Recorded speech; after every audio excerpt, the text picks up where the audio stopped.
আসসালামু আলাইকুম। ব্লেন্ডারের মধ্যে হচ্ছে ২টা হটডগ বান দিয়ে দিবা। তারপর হচ্ছে ৫টা রুম টেম্পারেচারে ডিম দিতে হবে।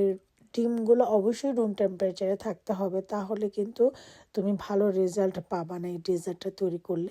তারপরে এখানে আমি একটা ক্যান হচ্ছে ফুল ক্যান কনডেন্স মিল্ক দিয়ে দিলাম।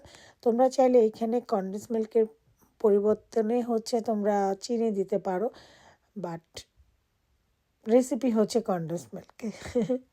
তারপর এখানে আমি হচ্ছে ১.৫ কাপ পরিমাণ হচ্ছে দুধ দিয়ে দিলাম। দুধগুলো ঠান্ডা দুধ, এখানে ওয়ার্ম করার কোনো দরকার নেই। এখন আমি এটাকে ব্লেন্ড করে নিচ্ছি, দ্যাটস ইট। ৩টা উপকরণ দিয়ে তৈরি করা খুবই মজার একটা ডেজার্ট এবং শর্টকাট। তোমাকে যে এখানে হটডগ বান দিতে হবে সেটা না, তুমি নর্মাল ব্রেডও দিতে পারো। তারপরে হচ্ছে আমি এখানে ভ্যানিলা এক্সট্রাক্ট দিয়ে দিলাম। আমি কস্কোতে ভ্যানিলা বিন দেখছি, বুঝছো, $22। এর জন্য আমি কিনি নাই, বাট একদিন কিনবো যেদিন আমার অনেক টাকা পয়সা হবে। এখন আমি ব্রাউন সুগার দিয়ে ক্যারামেল তৈরি করে নিচ্ছি, কারণ কি বাসায় হচ্ছে হোয়াইট সুগার আসছিল না। আর এই ব্রাউন সুগার এমনি ব্রাউন, কত দেখি এটাকে আমি কেমনি ক্যারামেল করবো।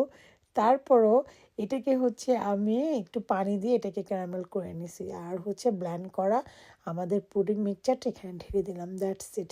এখন তুমি এটাকে যদি ওভেনে রাখতে চাও ওভেনে করতে পারো, আর আমি হচ্ছে চুলাতে যেভাবে আমরা নর্মাল পুডিং বানাই ঠিক সেভাবে আমরা করে নিছি, এবং আমি এটাকে হচ্ছে ফয়েল পেপার দিয়ে সুন্দর করে এটাকে ঢাইকা দিলাম। আর আমার কাছে কি ইচ্ছা করে জানো, আমার কাছে ইচ্ছা করে কি, আমাকে যদি $২,০০০ দিয়ে কেউ বলতো যে যাও তোমার ইচ্ছা মতো যেইটা মন চায় হাঁড়ি পাতিল কিনো, আমি মনে হয় ইচ্ছা মতো আগে কটা চামচ কিনে নিতাম, কারণ চামচ আমার কাছে বেশি ভালো লাগে।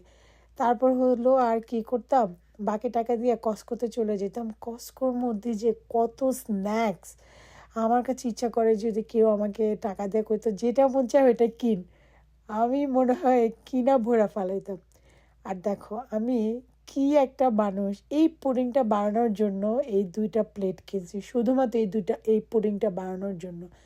আর কোত্থেকে কিনছি বলো, স্টিকার দেখে বুঝতে পারছো। আমি স্টিকারটা খুলে ফেলতে চাইছিলাম, আবার মনে ছিল না। এনিওয়ে আমার পুডিং হয়ে গেছে, এবং এটাকে অবশ্যই তুমি ফ্রিজে রাখবা আধা ঘন্টার জন্য। আমি কোনো কিছু বানালে আমার তর্স হয় না, এটাকে কখন খায়া দেখবো যে কেমন হয়েছে, তো এটাকে আর ফ্রিজে রাখি নাই। তো এটা খুবই পঞ্জি টাইপের হয় এবং খুবই মজার একটা ডেজার্ট, খুবই শর্টকাট, ট্রাই করে দেখতে পারো।